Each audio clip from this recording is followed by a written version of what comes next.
ডিব্ৰুগড় ৰাজ্যৰ অন্যতম গুৰুত্বপূৰ্ণ চহৰ ঐতিহাসিক আৰু বাণিজ্যিকভাৱে সমৃদ্ধ এইখন ডিব্ৰুগড় এতিয়া অনেক সমস্যাৰ মাজত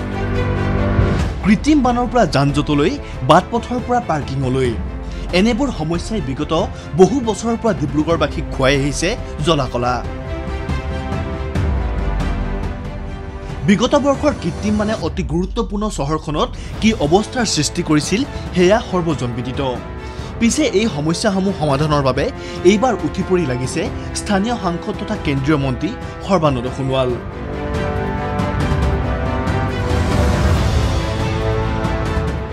স্থানীয় বিধায়ক তথা নৱনিযুক্ত মন্ত্ৰী প্ৰশান্ত ফুকনো এইবাৰ তৎপৰ হোৱা দেখা গৈছে সেই উদ্দেশ্যে শুকুৰবাৰে ডিব্ৰুগড়ত নাগৰিক সমাজৰে আলোচনাত মিলিত হয় দুয়োগৰাকীৰ জনপ্ৰতিনিধি এই আলোচনাত ৰাইজ আৰু দল সংগঠনে ডিব্ৰুগড়ৰ কৃত্ৰিম বান আৰু যানজঁটৰ সমস্যা সমাধান কৰিবলৈ আহ্বান জনায় আলোচনাত ডিব্ৰুগড়ক সমস্যামুক্ত কৰাৰ সন্দৰ্ভত কেন্দ্ৰীয় মন্ত্ৰী সৰ্বানন্দ সোণোৱালে ক'লে যেটো সিভিক সেন্সটো অৰ্থাৎ এইখন চহৰ মোৰ মই এইখন চহৰ পৰিষ্কাৰকৈ ৰাখিব লাগিব প্ৰতিজন নাগৰিকৰ মনলৈ যদি এই উপলব্ধিটো গড়লৈ উঠে তেতিয়াহ'লে মই ভাবো যে প্ৰত্যেকই চহৰখনৰ ওনাৰশ্বিপটো ল'ব লাগিব চহৰখন মোৰ যে ডিব্ৰুগড় চহৰৰ নাগৰিক সজাগ আৰু সচেতন যোৱা 20 বছৰত কিমান আনপ্লেন ভাৱে ষ্ট্ৰাকচাৰ ডেভেলপ হ'ল যিবিলাক ষ্ট্ৰাকচাৰে পানীৰ যিটো নেচাৰেল ৱাটাৰ ফ্লোটো কেনেধৰণে প্ৰতিবন্ধক হিচাপে বাধা দিছে এই কথাবিলাকো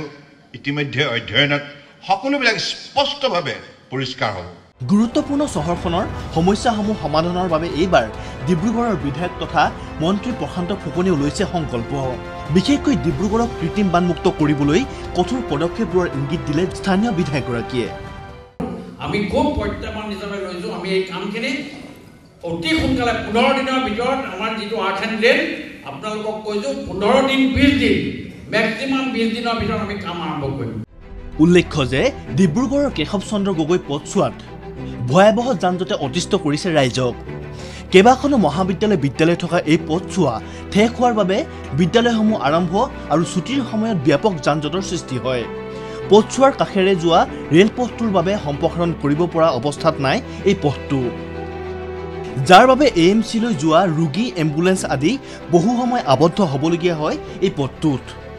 সেয়ে ডিব্ৰুগড়ৰ মাজেৰে যোৱা পুৰণি ৰেল ট্ৰেক আঁতৰাই বাটপথ বহল কৰাৰ দাবী উঠিছে মনৰ কথা কেটো হৈছে ষ্টেচনটো যদি আঁতৰি যায় তেতিয়া এই মাজৰ যেটো ৰেলৱে লাইন এতিয়া পুনৰবাৰ বনাইছে ৰেলৱে লাইনটো ডিব্ৰুগড়ৰ মাজেদি এখন আবাসিক অঞ্চল যেটো আমি শতকায় কোনিত কটিবি ৰিহাইছি অঞ্চল বুলি কয় ৰিহাইছি অঞ্চলৰ মাজেদি গৈছে যিকোনো সময়ত এক্সিডেন্ট হ'ব পাৰে আৰু আজি শুনিছো মই যে ইয়ালৈ থাকে বন্দে ভাৰত এক্সপ্ৰেছখন আহিব আৰু যদি বন্দে ভাৰত এক্সপ্ৰেছ যদি ডিব্ৰুগড় টাউন ষ্টেচনৰ মাজেদি আহিবলৈ হয় ইমানখিনি ৰেলৱে তাত যে এক্সিডেন্ট নহ'ব তাৰ কোনো নিশ্চয়তা কোনো প্ৰদান কৰিব নোৱাৰে গতিকে এই ৰেলৱে লাইনটো যদি অঁতৰাই পেলাই ইয়াৰ ঠাইত যদি পথৰ ব্যৱস্থা কৰিব পৰা যায় এই গোটেইখিনি অঞ্চল যথেষ্ট উপকৃত হ'ব বুলি মই ভাবোঁ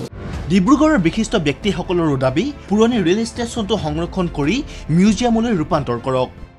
যেটো ৰেল লাইনটো উঠাই দিলে আৰু যেটো কাৰণে আজি ধাৰাবাহিকভাৱে মই বহু দিনৰ পৰা এইটো বিষয় লৈ মই এটা সংগ্ৰাম কৰি আছো যে ৰেল লাইনটো উঠাই দিব লাগে যেটো ঐতিহ্যমণ্ডিত পুৰণি ষ্টেচন আছে সেই ষ্টেচনটোৰ ভৱনটো হেৰিটেজ ভৱন ঐতিহ্য ভৱন হিচাপত ৰাখি বাকি ৰেল লাইনটো যদি আপোনাৰ গাৰ্ড কোৱাৰ্টাৰৰ পৰা অন্তত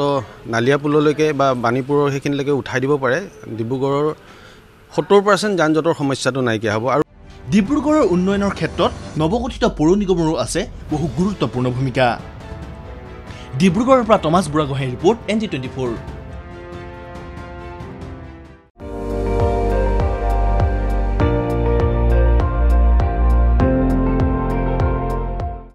আপুনি চাই আছে ND24 সৰ্বশ্ৰেষ্ঠ নহয় সৰ্বোত্তমৰ দৌৰ